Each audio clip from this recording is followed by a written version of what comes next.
You grew up with a poster like it. 9 planets, later 8, in a neat row around a yellow sun. A lie of omission. The real catalog is stranger and larger. We have confirmed 6,000 planets beyond our solar system, in 11 kinds. One is hotter than most stars.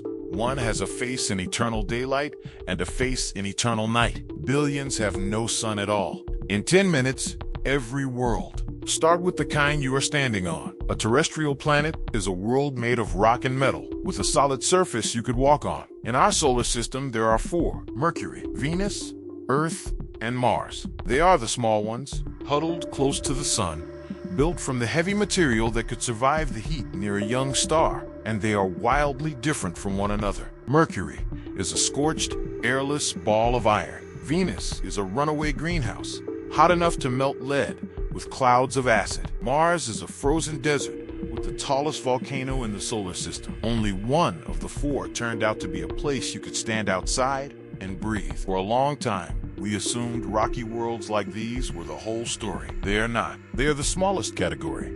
And across the galaxy, they are surprisingly hard to find, because most are too small and dim to see. What is easier to find is the same idea, scaled up, a rocky world bigger than any in our solar system, and it is the most common planet in the galaxy. A super-Earth is a rocky world larger than ours, up to about 10 times Earth's mass, but still smaller than a gas giant. And here's the strange thing about them. They are the single most common type of planet we have found in the galaxy, and we do not have one. Our solar system skips this size entirely. There is nothing between Earth and Neptune here, but out there, super-Earths are everywhere, the default setting for planets around other stars. Some are dense balls of rock. Some may be draped in deep oceans. Some may have crushing atmospheres many times thicker than ours. A super-Earth might have gravity strong enough to pin you to the ground. Mountains there could barely rise under their own weight. Its core might generate a magnetic field far stronger than Earth's. We are still learning what they are actually like, because we have no local example to study. We have to read them across light years. The most common kind of planet in the universe, and we have never seen one up close. Every measurement we have of them arrives as a dip in starlight, or a shift in a spectrum, from trillions of kilometers away. Go a little bigger, and the surface disappears entirely.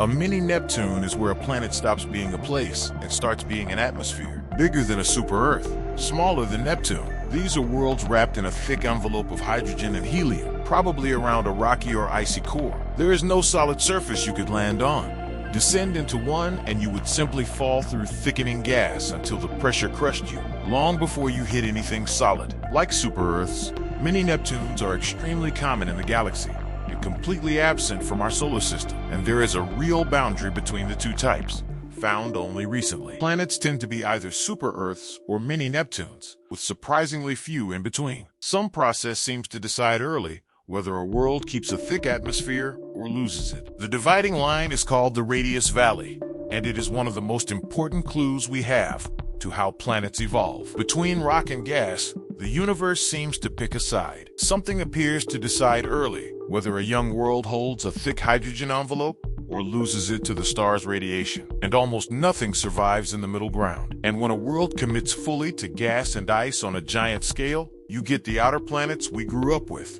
An ice giant is built mostly from what astronomers loosely call ices: water, methane, and ammonia. Those wrap around a small rocky core, under an atmosphere of hydrogen and helium. In our solar system, there are 2, Uranus and Neptune, the blue worlds of the far outer dark. Do not let the word ice mislead you. Inside these planets, that material is not frozen, and it is not gentle. It is a scorching, high-pressure fluid. Deep inside Neptune, conditions may be extreme enough to crush carbon into diamonds that rain down through the mantle.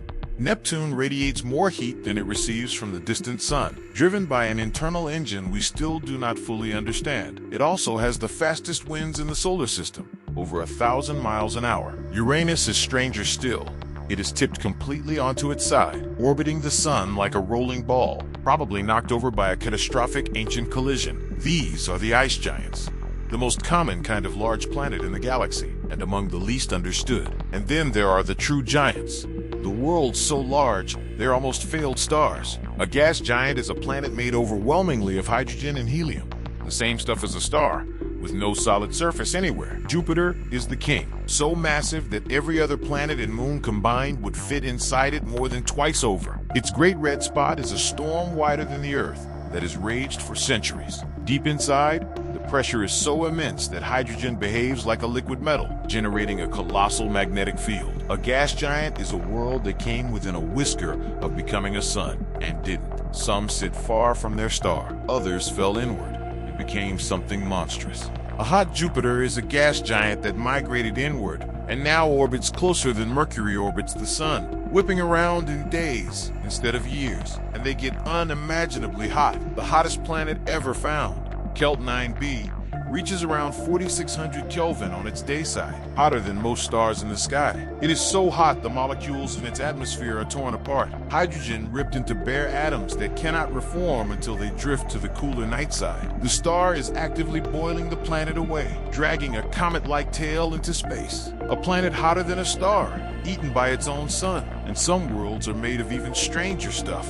Some rocky planets orbit so close to their star that the surface is molten. Rock vaporizes, rises as cloud, and rains back down as molten droplets. 55. Cancri E is a likely lava world barely larger than Earth, its surface possibly a churning sea of magma. At the other extreme are ocean worlds, planets drowned in a single global sea, hundreds of miles deep, with no land, no shore, no bottom you could reach. A water world sounds gentle, but under that much ocean, the depths turn to exotic high-pressure ice, warm and rock-hard, fire with no land, or water with no floor. And one kind of world is split perfectly between two extremes at once. Red dwarfs are the most common stars in the galaxy. Planets often orbit them so close that they become tidally locked, one face permanently toward the star, one permanently away. There is no sunrise and no sunset. One hemisphere is in eternal daylight, baked and bright. The other is in eternal night, frozen solid. Astronomers call them eyeball planets, because a wet one would look like a giant eye, a frozen white ring, a dark liquid iris where the extremes meet. And that thin ring between endless day and endless night may be the only place on the whole planet where life could survive. But the strangest planets of all orbit something that should have destroyed them. The very first planets ever found outside our solar system were not orbiting a living star. They were orbiting a corpse. In 1992, astronomers found worlds circling a pulsar, the spinning, radiation-blasting remnant of an exploded star. These planets either survived the supernova or formed afterward from its debris. Now they orbit through radiation that would sterilize any surface instantly. They are lit not by sunlight, but by beams, sweeping past hundreds of times a second. The first exoplanets we ever found, and among the most hostile places imaginable. Dead worlds circling a dead star. And yet finding them told us something staggering. Planets are everywhere, around almost anything, which leads to the loneliest worlds of all. Some planets have no star at all. Rogue planets, flung out of their systems by gravity, or born alone in the dark, drifting the galaxy in permanent night. And there may be billions of them, possibly more than there are stars. Picture it, a world the size of Earth, falling through the blackness between suns, its sky empty of any star bright enough to warm it, the bleakest fate a world could have. And yet,